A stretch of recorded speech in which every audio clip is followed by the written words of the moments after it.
Hey, it's Neil with Gas Capital Customs. I'm here to show you my new acrylic mean mugs. This is the cheapest on the market. This is $12. Can't beat that. This is what I'm doing from here on out. Attaching is simple. I'm going to show you a dry run first.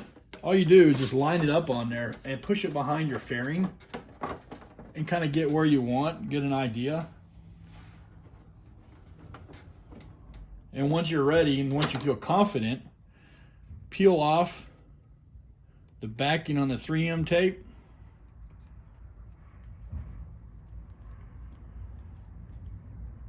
Boy, that stuff is stuck.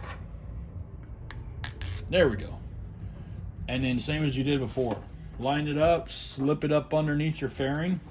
Get it lined up with the center and on either side. I like to stick my fingers on either side like this, as you can see. Then just push it back. Simple as that. It's stuck on there. It's not going to go anywhere. Like I said, it gives you that mean, evil, mean, and nasty look that I came up with years and years ago, and has since been copied by tons of people. So, but if you want to stick with original, stick with Gas Capital Customs. This is the way to go.